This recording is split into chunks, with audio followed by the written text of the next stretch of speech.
विधानसभा चुनाव में जब आप लोगों की हार हुई और 72 सीटों का बहुमत जो है वो 35 पर आकर अटक गया, सवाल तो बहुत पूछे गए होंगे आपके नेतृत्व के द्वारा आपसे। विधानसभा चुनाव की समीक्षा में इस बात का जिक्र था कि रायपुर में बैठे हुए कुछ बड़े नेता अपने अपने क्षेत्र के जो सिपह सालार थे उनके जरिए किसी को जिताने में कम और हराने में अधिक ध्यान दे रहे थे।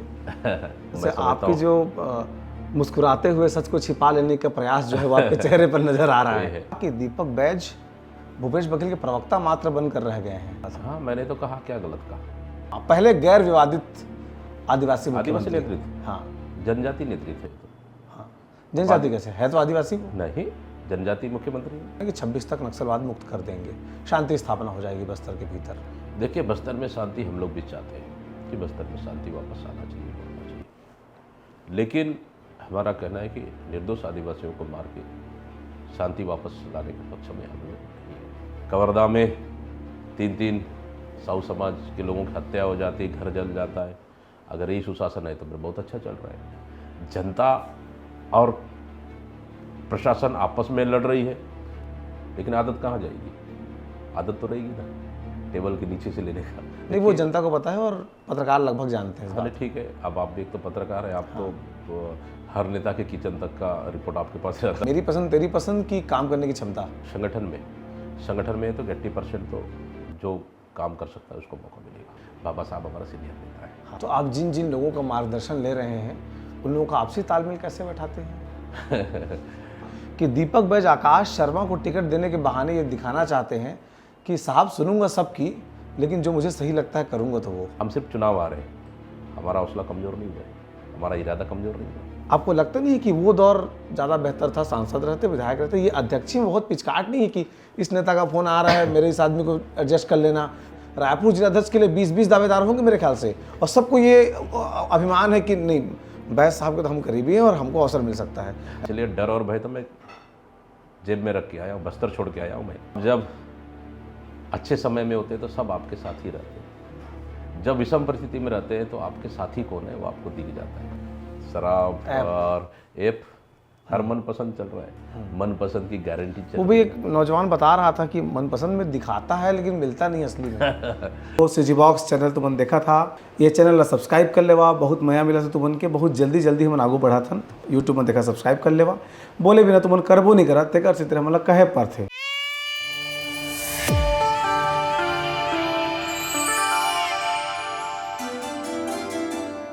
नमस्कार, जोहार, मेरा नाम है देवेश तिवारी, आप देख रहे हैं सीजी बॉक्स। छत्तीसगढ़ के राजनीति में अगर इन दिनों सबसे ज़्यादा किसी नाम की चर्चा है विपक्ष के तौर पर, तो वो हैं दीपक बैज। दीपक बैज जो बस्तर के चित्रकूट से विधायक बनते हैं। विधायक बनने के बाद विधानसभा के भीतर अपने मुखर आवाज़ के बूते नए चुनकर आने वाले विधायकों में अपनी अलग पहचान बनाते हैं। शायद यही बात दिल्ली को नज़र आती है। दूसरी बार जब चुनकर आते हैं तब राहुल गांधी को यह लगता है कि यह इस आवाज़ की ज़रूरत लोकसभा में है, इसलिए उनको लोकसभा के टिकट दे देते हैं। फिर जब यह लगता है कि राज्य में किसी आदिवासी को कमान सौंपनी है प्रदेश कांग्रेस कमेटी की, वो भी उस दौर में जब सत्ता और संगठन के बीच तालमेल ढंग से न बैठ रहा हो, तब भी राहुल गांधी, प्रियंका गांधी, सोनिया गांधी की पहली पसंद होते हैं दीपक बैज। गांधी परिवार के सबसे भरोसेमंद लोगों में शामिल दीपक बैज इन दिनों प्रदेश कांग्रेस कमेटी के अध्यक्ष हैं। जब से वो अध्यक्ष बने हैं पार्टी को आशातीत सफलता नहीं मिली है, लेकिन यह कहना भी गलत है कि उनकी ओर से प्रयास में कोई कमी की जा रही है। इन तमाम सवालों को, जिज्ञासाओं को, कार्यकर्ताओं से लेकर के जनता के मन में उठ रहे प्रश्नों को मैं अपने साक्षात्कार में शामिल करने की कोशिश करूंगा। दीपक जी, आपका बहुत बहुत स्वागत है। बहुत बहुत धन्यवाद सीजी बॉक्स में। सर, सबसे पहले हम ये जानना चाहते हैं कि कहाँ चूक हो रही है? एक के बाद एक चुनाव पार्टी हार रही है, नेतृत्व आप कर रहे हैं। देखिए, सच्चाई तो है कि जस्ट विधानसभा चुनाव से पहले अध्यक्ष बनने का अवसर मिला, पार्टी ने जिम्मेदारियां दी, बहुत सारी चुनौतियां था। विधानसभा चुनाव आए, उम्मीद के विपरीत परिणाम आया। लोकसभा चुनाव आए, लोकसभा चुनाव में भी हम लोगों ने कोशिश की है कि मजबूती के साथ चुनाव लड़ें, लेकिन कहीं ना कहीं छत्तीसगढ़ का तासीर नहीं बदल पाया 1 से 2 सीट का, फिर हम लोग 1 सीट में आए। तो इस तरह से यह है कि पार्टी और संगठन अपने स्तर से मेहनत कर रही है, लेकिन कहीं ना कहीं मुझे लगता है कि और कुछ सुधार करने की आवश्यकता होगा तो निश्चित रूप से हम लोग सुधार करेंगे। और देखिए, लोकतंत्र, राजनीतिक लोकतंत्र में तो हार और जीत लगे रहता है, लेकिन हम तो जनता की सेवा के लिए कफन बांध कर निकले हैं। सरकार बने तो भी जनता की सेवा करेंगे, सरकार नहीं बनी तो भी जनता के मुद्दों को लेकर चुनाव, जनता के मुद्दों को लेकर हम लड़ेंगे। तो इस तरह से यह है कि जनता के हित को लेकर लड़ना, तो हम लोगों ने तो ये तय कर लिया है। विधानसभा चुनाव में जब आप लोगों की हार हुई और 72 सीटों का बहुमत जो है वो 35 पर आकर अटक गया, सवाल तो बहुत पूछे गए होंगे आपके नेतृत्व के द्वारा आपसे। नहीं, देखिए, नेतृत्व हम लोगों ने सामूहिक रूप से विधानसभा चुनाव के बाद हाईकमान से बैठकें हुई, सब लीडर्स ने अपनी अपनी बातें रखी। जहाँ मोइली कमेटी नहीं, 8 अगस्त की नहीं, 8 दिसंबर की, 3 दिसंबर रिजल्ट आया, 8 दिसंबर को AICC दिल्ली में हमारी मीटिंग हुई। सभी लीडर्स ने अपनी अपनी बातें रखी, जो भी कमियां रही है, लोकसभा चुनाव में कहाँ कमियां थी, मोइली कमेटी में बात रखी गई। तमाम बड़े लीडर्स बात भी रखे और कार्यकर्ताओं ने बात भी रखी, दोनों चीज़ें हैं। तो इस तरह के कहाँ कमियां रही, क्या है, हम लोगों ने हाईकमान को अवगत तो करा दिया है। आप अपने मुंह से तो कहेंगे नहीं, लेकिन क्या विधानसभा चुनाव की समीक्षा में इस बात का जिक्र था कि रायपुर में बैठे हुए कुछ बड़े नेता अपने अपने क्षेत्र के जो सिपह सालार थे उनके जरिए किसी को जिताने में कम और हराने में अधिक ध्यान दे रहे थे? देखिए, अब तो कई सवालें, कई बातें राजनीतिक में उठती रहती है। अब हर बातों को जवाब दे, हर बातों को सामने रखे, ये तो मैं समझता आपकी हूँ जो मुस्कुराते हुए सच को छिपा लेने का प्रयास जो है वो आपके चेहरे पर नजर आ रहा है। तो बहुत सारे चीज़ ऐसा से ऐसा होता, ये हुआ, वो हुआ, नहीं होना चाहिए, बहुत सारी बातें आती है राजनीति में। अब उन बातों को लेकर अगर हम लोग आगे बढ़ेंगे तो मैं समझता हूँ फिर हम लोग काम कब कर पाएंगे। बहुत सारी चीज़ तूफानें उठती हुई है। यही तो मैं आपसे पूछना चाहता हूँ कि आप काम कब कर पाएंगे? तमाम हार का जो कांटों का माला है, कांटों की माला है, वो तो आप लेने को तैयार हैं कि हाँ भाई मेरे नेतृत्व में हार हुई है, लेकिन संगठन बनाने का अवसर कब मिला है आपको? देखिए, हाँ, ये सच्चाई है कि पुरानी संगठन के साथ ही हम अभी काम कर रहे हैं, और संगठन बनाने के लिए पायलट सर ने भी, हमारे प्रभारी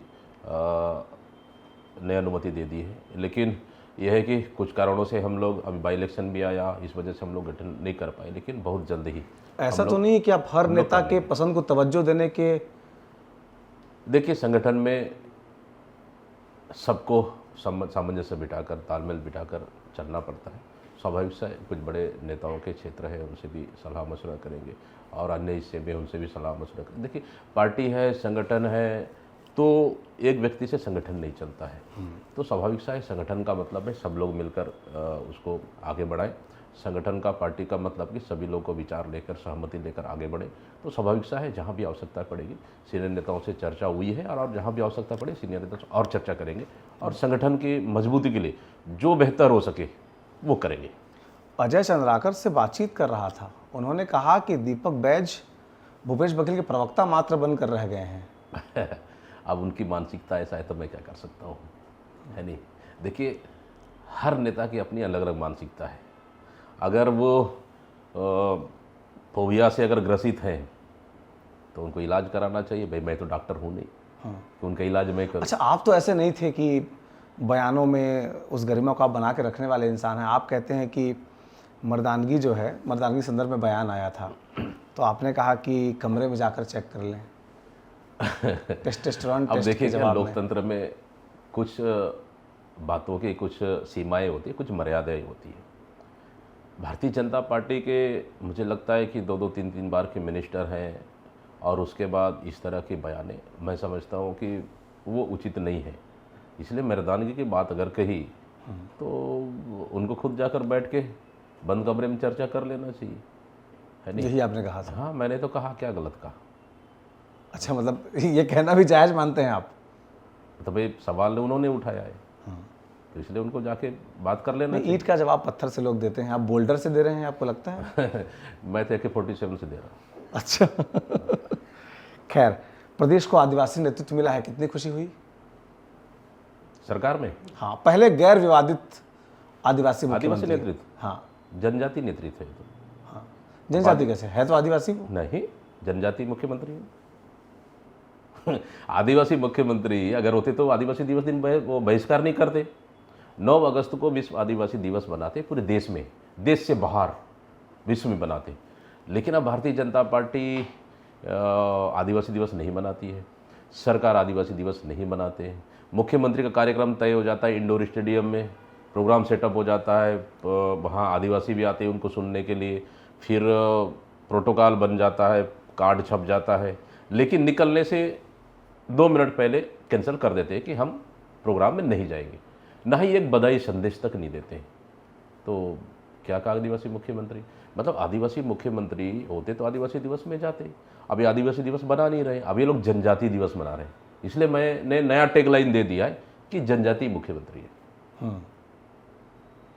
लेकिन उनके मुख्यमंत्री बनने के बाद आपको ये लगता नहीं है कि पार्टी के भीतर जो आदिवासी नेता हैं कांग्रेस के भीतर, उनकी पूछ परख बढ़ेगी, या फ्यूचर में जब कभी नेतृत्व देने का अवसर आया कांग्रेस के सामने तो फिर आदिवासियों को महत्व मिलेगा? देखिए, आदिवासियों को कांग्रेस में कम महत्व मिला है क्या? मोहन मरकाम पीसीसी अध्यक्ष के रूप में रहे, मैं आज पीसीसी अध्यक्ष के रूप में हूँ।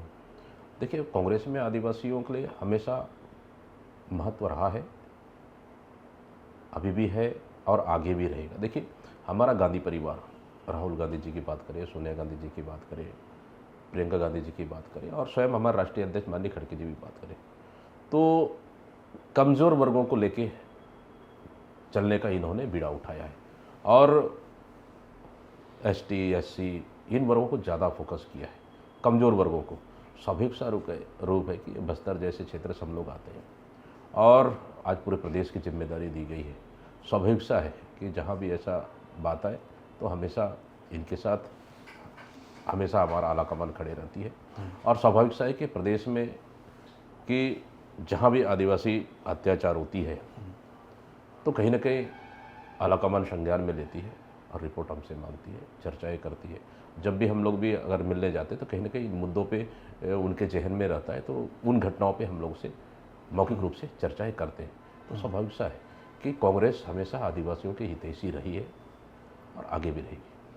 आपने जब राजनीति की शुरुआत की थी उस दौर में कौन से लीडर बस्तर क्षेत्र में जिनका नाम चलता था? देखिए, जहाँ भाई हम लोगों ने तो कोई विरासत की राजनीति तो था नहीं, छात्र राजनीति से आए, तो उस दौर में स्वाभाविक सा है कि कॉलेज लाइफ में जब हम लोग एनएसयूआई से जुड़कर काम किए, यूथ कांग्रेस अच्छा, आप एनएसयूआई में काम किए, हाँ एनएसयूआई में जुड़कर काम किए, छात्र राजनीति की शुरुआत किए, फिर यूथ कांग्रेस में जुड़कर काम किए, फिर कम समय में पंचायत चुनाव लड़ने का अवसर रहा, जीत के भी आ गए।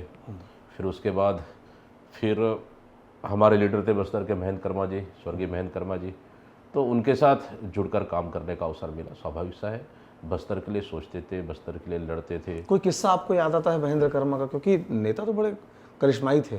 स्वाभाविक सा है, देखिए हर कोई नेता महेंद्र कर्मा नहीं हो सकता। मैंने करीब से देखा है उनके विचार, उनकी सोच, उनकी लड़ाई और उनका संघर्ष को, और स्वाभाविक सा है कि उनकी उंगली पकड़कर हम लोगों ने राजनीति शुरुआत की, और उसी का नतीजा है कि आज भी उनकी सोच को लेकर हम लोग, खासकर बस्तर के मुद्दे, बस्तर के हित को लेकर हम लोग चलते हैं। हालांकि ठीक है, आज प्रदेश की जवाबदारी है तो बहुत सारे मुद्दे, बहुत सारे इशूज़ है हमारे पास, प्रदेश को लेकर चल रहे हैं। लेकिन स्वाभाविक सा है कि महेंद्र कर्मा के मुझे वो बात आज भी याद है कि जब झीरम घाटी की घटना हुई, और स्वाभाविक सा महेंद्र कर्मा को एक टाइगर का रूप, बस्तर टाइगर, हाँ बस्तर टाइगर के संबोधन के नाम से पहले से संबोधन करते थे, उनके नाम से बस्तर टाइगर महेंद्र कर्मा। ये तो जब झीरम घाटी घटना हुई, सब कार्यकर्ताओं के ऊपर गोलियां बरस रही थी, कौन है महेंद्र कर्मा, कहाँ है महेंद्र कर्मा, तो उस वक्त उन्होंने अपनी जान की परवाह किए बिना, चाहते तो वो भी भाग सकते थे वहाँ अपनी जान बचाने के लिए, जान की परवाह किए बिना उन्होंने दोनों हाथ उठाकर कहा कि मैं हूँ महेंद्र कर्मा, और गोली चलाना बंद कर दो, निर्दोषों को मारना बंद करो, अगर जो कुछ करना है मुझे करो, मैं हूँ महेंद्र कर्मा। ये बड़ा साहसी, वो शब्द मुझे आज भी याद है, वो शब्द मुझे याद है आज भी। और उसके बाद गोली बरसना कम हुआ, मतलब बंद कर दिए, बाकी कार्यकर्ताओं को मारना बंद कर दिए। नहीं, पता नहीं तो वो तो टोटल कार्यकर्ता जवान मिलाकर लगभग 29-32 खत्म हुए थे, मुझे लगता है कि संख्या और बढ़ जाती। तो वहाँ गोलियाँ चलना बंद हो गया। फिर महेंद्र कर्मा जी को फिर वो लोग हाथ पीछे बांध कर ले गए। और कोई पुराना किस्सा याद आता है उनको, जब कई बार उनके ऊपर हमले हुए, उसके बाद आप लोग मुलाकात करते थे? देखिए, महेंद्र कर्मा जी का अगर किस्सा देखें तो बहुत सारी ऐसे हैं जो बस्तर के लिए उन्होंने संघर्ष किए, और कहीं ना कहीं मुझे लगता है कि उनके अगर किस्से हम लोग बोलना और लिखना शुरू कर दें तो एक किताब ही कम पड़ जाएगी। ये उनके इतिहास तो मैंने आधे अधूरा ही, जब से मैं जुड़ा हूँ तब से उनका इतिहास मैं साक्षात रूप से देखा हूँ, लेकिन उनका संघर्ष की कहानी युवावस्था से ही थी। तो ये बड़ी लंबी कहानी है, स्वाभाविक सा है उनका प्रेरणा और उनका दिखाए हुए मार्ग पे आज हम लोग चल रहे हैं। जब झीरम घाटी का हमला हो रहा था, आपके जो विधानसभा क्षेत्र है केशलूर आपके में आता है? हाँ बिल्कुल, वहाँ पर सभा की तैयारियां चल रही थी। बिल्कुल। देखिए क्या है, जब परिवर्तन यात्रा निकली तो एक दिन में 2 परिवर्तन यात्रा थी। सवेरे निकली सुकमा के लिए कुंटा विधानसभा, शाम केशलूर था। सेकंड पहर केशलूर था। वहाँ हम लोग पूरे हुजूम के साथ, तैयारियों के साथ हम लोगों ने चौक में तैयारियां कर रहे थे, और स्वाभाविक से वहाँ से जब खाना खा के निकले तो हमको मैसेज आया कि वहाँ से निकल गए। लेकिन करीबन 1.5 घंटे का 2 घंटे का सफ़र रहा यहाँ पहुँचने में, लेकिन पहुँचने से पहले मैसेज आया कि नहीं वहाँ गोलियाँ चल रही। लेकिन उस वर्ष वहाँ उस वक्त वहाँ पे नेटवर्क भी नहीं था, कुछ भी नहीं था, इतनी बस मैसेज आया। उसके बाद तो फिर करीबन 3-4 बजे के बाद से, उसके बाद तो फिर बॉडी निकलना शुरू हुआ रात को 8-9 बजे। टीएस पहले पहुंच गए थे तैयारियों करने के लिए। टीएस बाबा पहले पहुँच गए थे। फिर अवधेश गौतम की गाड़ी जब पहुंची होगी तब आप लोग अंदेशा हुआ? हाँ, अवधेश गौतम गाड़ियाँ भी आई, फिर फोर्सेस गाड़ियाँ जा रही थी, जगदलपुर से दरभा की ओर रवाना हो रही थी, फिर घायलों को फिर ला रहे थे। इस तरह के मोमेंट वहाँ पे बना, तो थोड़ा सा मैसेज आया कि एक कार्यकर्ता हमारा डेथ हो चुका है, और बाकी नेता गोपी वाधवानी, हाँ गोपी वाधवानी, उनका घायल हुए थे, हाँ घायल हुए थे, तो अस्पताल लाए, उनकी मौत की सूचनाएं मिली। फिर हम लोगों ने प्रोग्राम कैंसिल कर दिए। तब तक अस्पताल में जाके पूरी रात हम लोग देखते रहे। तब तक एक एक बॉडी आता रहा, पूरा रात भर सोए नहीं हम लोग। तो इस तरह के मूवमेंट रहा उस दिन को, तो याद करना बोलने से पूरा मतलब तो लगता है विचलित होने वाला स्थिति है। कांग्रेस तो हमेशा ये आरोप लगाती है कि पॉलिटिकल कॉन्स्पिरेसीज के पीछे है, हालांकि आप लोग की सरकार भी आई, आप लोगों ने कुछ। देखिए, अब इसको तो सच्चाई जानने के लिए तो परिवार, पूरा बस्तर, पूरा छत्तीसगढ़ हम लोग चाह रहे हैं कि इसकी सच्चाई बाहर आनी चाहिए, लेकिन सच्चाई बाहर नहीं आ पाया। ये बड़ा दुर्भाग्य है, और मुझे लगता है कि राज दफन मुझे लगता है कि हो गया, और शायद क्योंकि एनआईए भी जांच की और बहुत सारी चीज़ें हैं, अभी तक तो कुछ आ नहीं पाया। परिवार भी चाहता है कि सच्चाई बाहर आना चाहिए। कि इतनी बड़ी घटना पे अगर सच्चाई बाहर ना आ पाए तो इससे बड़ा दुर्भाग्य हो सकता है। इन दिनों जो बस्तर में चल रहा है, एनकाउंटर पर एनकाउंटर हो रहे हैं बस्तर में, केंद्रीय गृह मंत्री कह रहे हैं कि 26 तक नक्सलवाद मुक्त कर देंगे, शांति स्थापना हो जाएगी बस्तर के भीतर। देखिए, बस्तर में शांति हम लोग भी चाहते हैं कि बस्तर में शांति वापस आना चाहिए, लौटना चाहिए, लेकिन हमारा कहना है कि निर्दोष आदिवासियों को मार के शांति वापस लाने के पक्ष में हम लोग नहीं है। नो डाउट कुछ एनकाउंटर हुए हैं। जब एनकाउंटर होता है, अगर ओरिजिनल नक्सली मारे जाते हैं तो नक्सली भी चिट्ठी जारी कर वो भी स्वीकार करते हैं, हाँ हमारे इतने साथी मारे गए, या फिर ये निर्दोष थे, ग्रामीण मारे गए। ये तो स्वाभाविक सा है कि इतने एनकाउंटर में 3 से 4 एनकाउंटर फेक एनकाउंटर था, उसमें से निर्दोष लोग मारे गए थे। ग्रामीण भी उन्होंने सामने आकर कहा कि ये नक्सली नहीं, हमारे गांव के, लेकिन सरकार मानने को तैयार नहीं, और सरकार कहती है कि नक्सली है। हमने कहा कि सिटिंग वर्तमान हाईकोर्ट के जज से जांच कराओ, सरकार उस पर भी तैयार नहीं। तो कुछ केसेस ऐसे तो हैं जहां हुआ है। देखिए, गृह मंत्री तो 2014 से बोलते आ रहे हैं, जब से केंद्र में सरकार बने 2016 में हम खत्म कर देंगे, 18, 20, 22, 24, अब 26 का। देखिए, नक्सलवाद खत्म करना 1 साल में 2 साल में ही हो जाए संभव नहीं है, लेकिन खत्म होना चाहिए, शांति वापस आना चाहिए, हम भी चाहते हैं। इसके लिए समय लगेगा, और गृह मंत्री तो हर बार टास्क देते जाते हैं, हर 2 साल कब मियाद बढ़ती जाती है। सरकार के कामकाज कैसे देख रहे हैं? सरकार के अकॉर्डिंग तो सुशासन आ चुका है। कलेक्टर ऑफिस जल जाता है, एसपी ऑफिस जल जाता है इस प्रदेश में। अगर ये विष्णु का सुशासन है तो फिर अच्छा चल रही है। कवर्धा में 3 साहू समाज के लोगों की हत्या हो जाती है, घर जल जाता है। अगर यही सुशासन है तो फिर बहुत अच्छा चल रहा है। बलरामपुर में थाना में मारकर फांसी लगा दिया जाता है, लोहारडी में मारकर थाने में फांसी लगा दिया जाता है। रोज़ एक आदिवासी बहन की राखी के दिन बलात्कार हो जाती है। रायपुर में सेंट्रल जेल के सामने बीच दिन में गोली चल जाती है। रोज़ चाकू बाजी, हत्याएं, लूट, डकैती। यहाँ तो मुख्यमंत्री के सामने एक रेप पीड़िता ने न्याय मांगने के लिए काफिला रोक देती है। स्कूल छात्राओं के साथ रोज रेप। अगर ये बस स्टैंड सुरक्षित नहीं है, अगर ये सब चीज़ अगर घटनाओं में अगर सरकार अव्वल है, तो मुझे लगता है विष्णु के सुशासन फिर अच्छा है।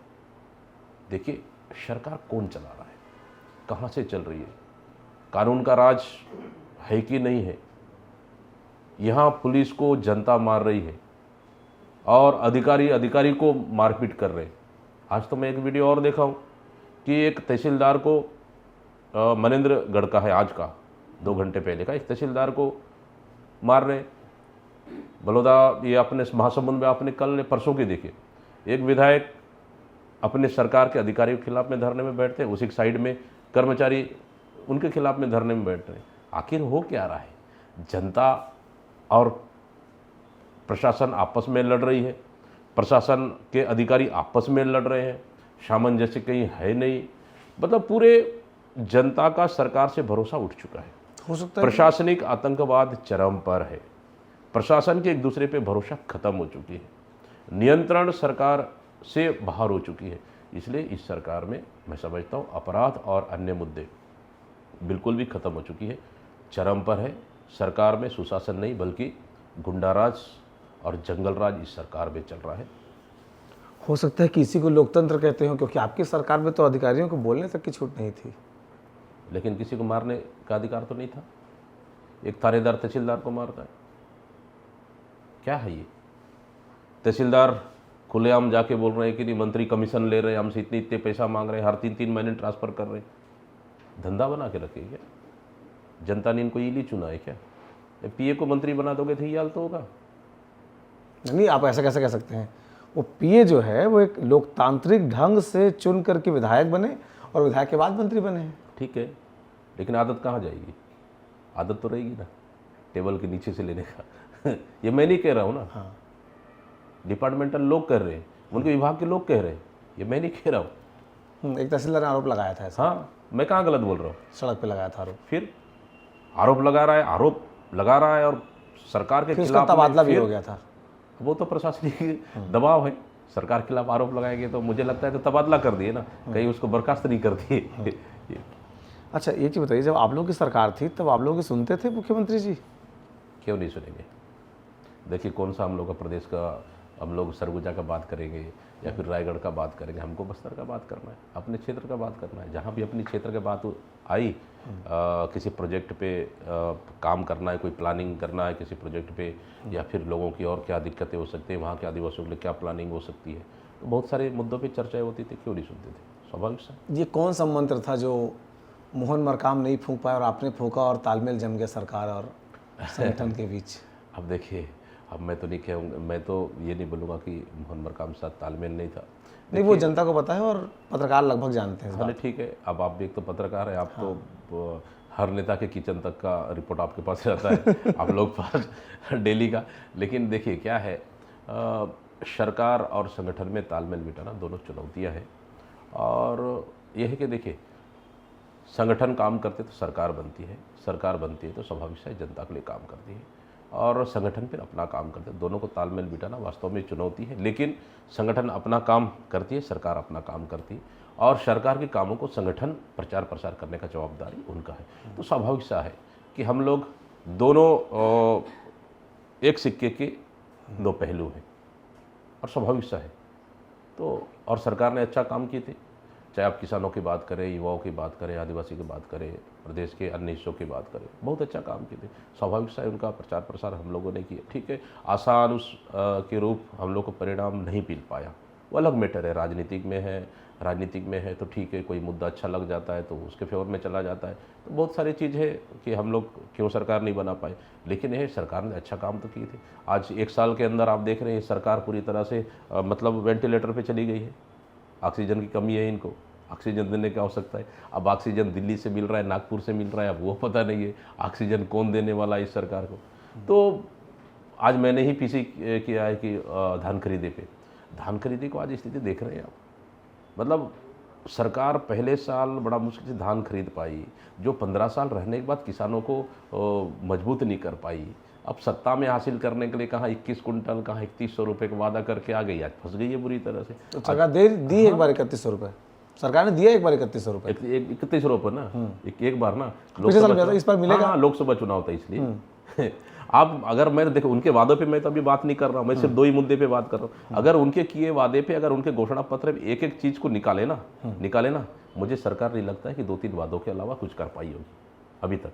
लेकिन अभी तो समय है, सरकार तो 5 साल वादे करके आती है, समय है, हम लोग भी रहे। लेकिन ये भी तो ऐसा भी तो नहीं ना कि वादा करके आए और 5 साल में लास्ट 1 साल चुनाव में उनको दे दे, ऐसा भी तो नहीं ना। 15 साल में तो हम लोगों ने देखा है। हाँ, मतलब कांग्रेस सरकार के वो कांग्रेस सरकार में बेरोजगारी भत्ता मिला था, वैसा नहीं मिलना चाहिए।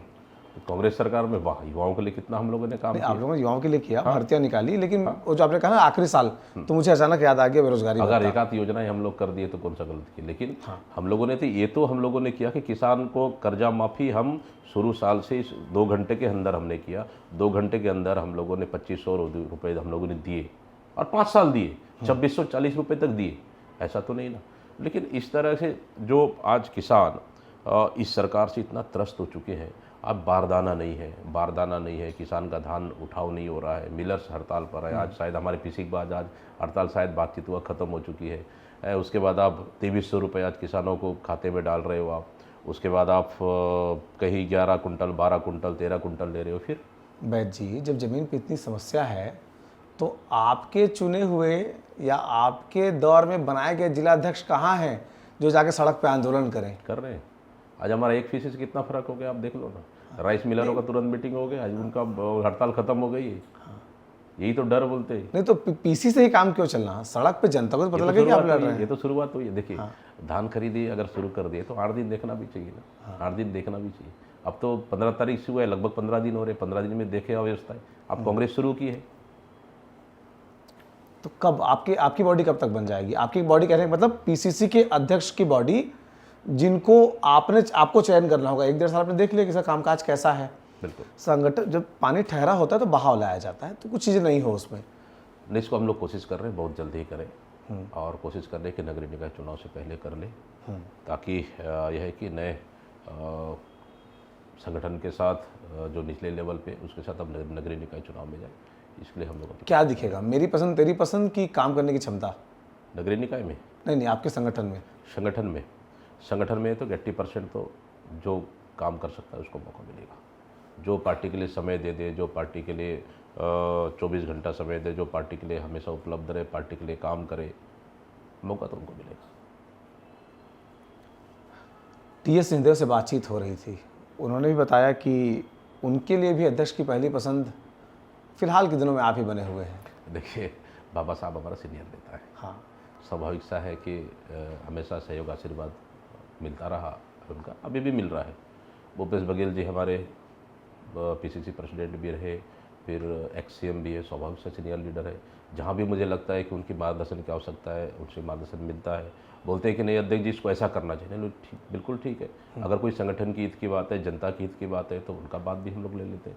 और महंत जी हमारे सीनियर लीडर हैं, नेता प्रतिपक्ष है, वो भी बड़ा प्यार से हम लोग को कभी डांट के, कभी इशारों में समझाते रहते हैं। और बहुत से ऐसे सीनियर लीडर हैं, आप तामदर साहू जी को देख ले, धनेन्द्र साहू जी को देख ले, सत्यनारायण शर्मा जी को देख ले, तो तमाम सीनियर लीडरों से जहाँ मुझे आवश्यकता पड़ती है कि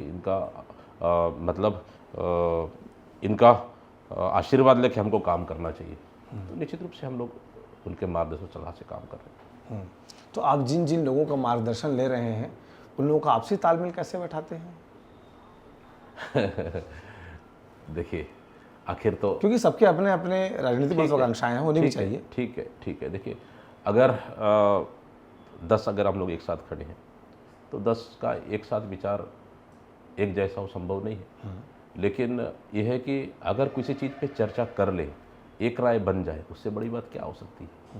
तो ये चीज़ मीटिंग में हम लोग तमाम सीनियर नेताओं के साथ आगामी क्या प्रोग्राम हो सकता है, इसको कैसे हम लोग इस मुद्दे को लड़ सकते हैं, इस पे क्या होता है, सभी लोगों से चर्चा करने के बाद, चाहे पर्सनल भी हो, चाहे बैठक के माध्यम से हो, जो एक राय निकले सबसे बड़ा हमारे लिए।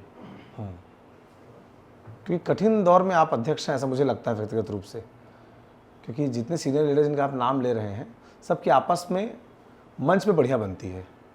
मंच पे सब एकजुट, आपके अंदर वो चमत्कारिक गुण है कि आप मंच पे सबका हाथ पकड़ के उठवा लेते हैं। देख, सब तमाम सीनियर नेता अभी तक कहीं तो ऐसा नहीं लगा कि काम में हमारा सहयोग ना कर रहे हो या फिर हमको किसी प्रकार की मदद ना कर रहे हो।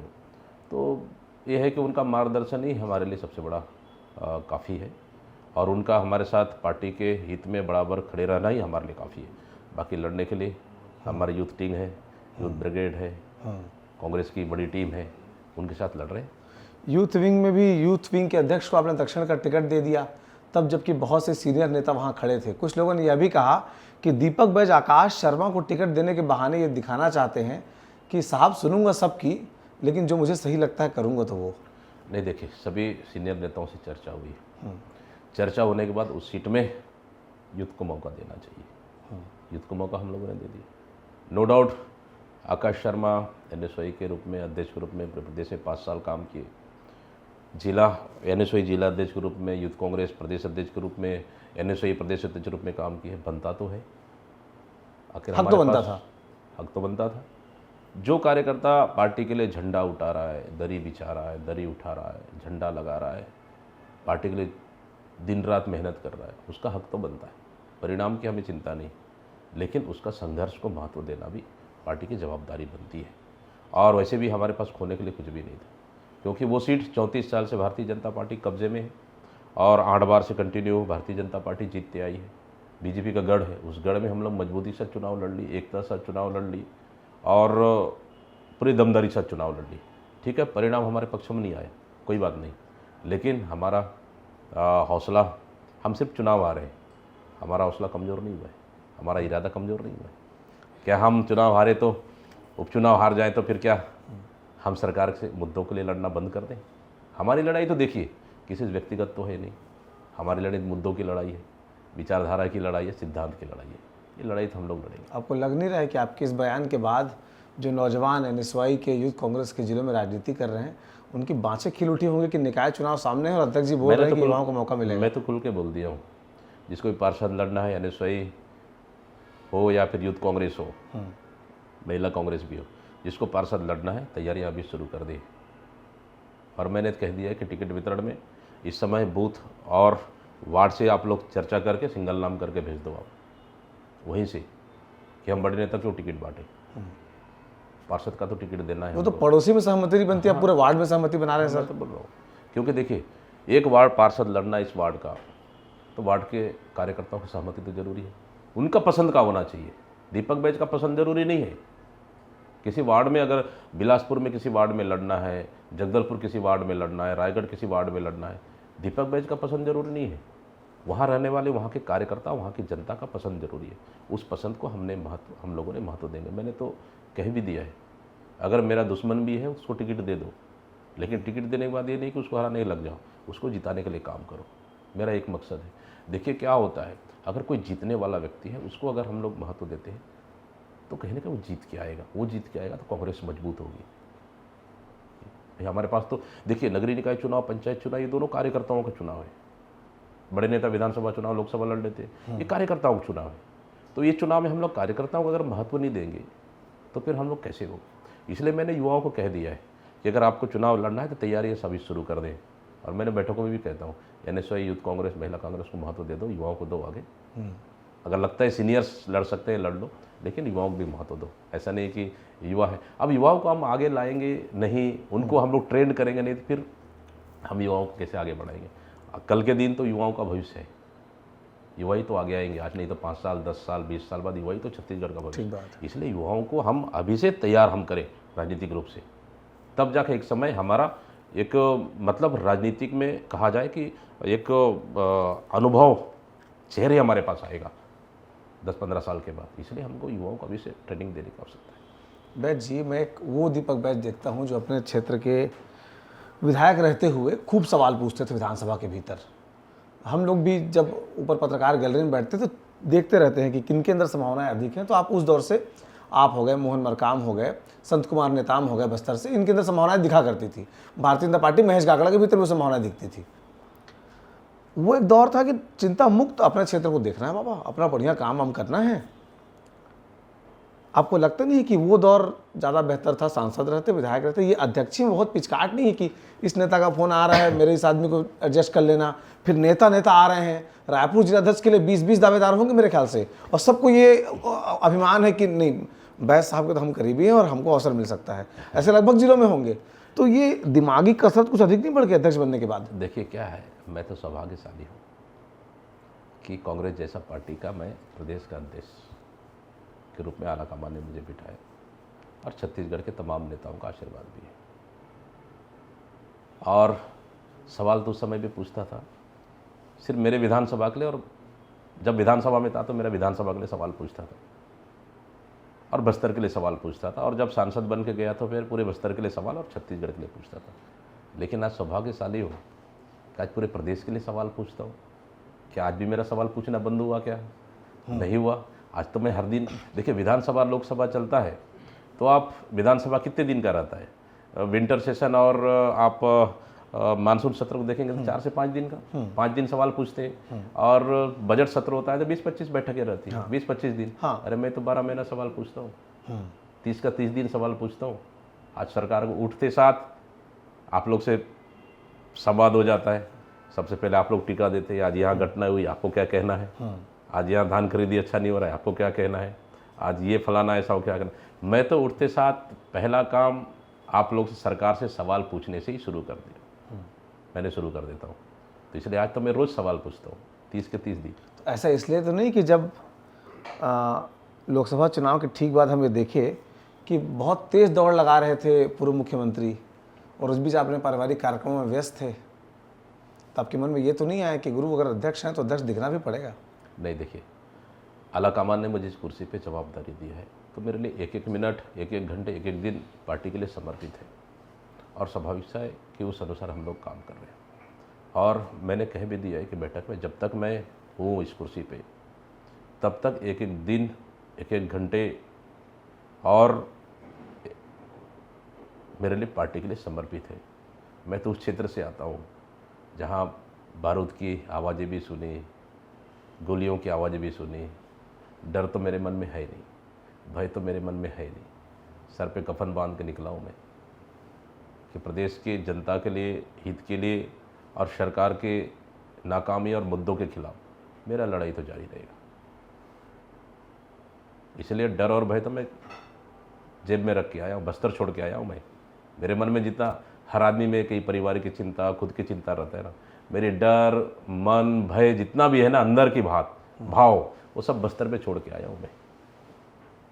इसलिए निर्भीक रूप से काम करता हूँ। राजनीति में आने के बाद से आपको लगता है कि सबसे विषम दौर में आप अपने पर्टिकुलर करियर में हैं, क्योंकि आप लगातार सफलता पाते रहे?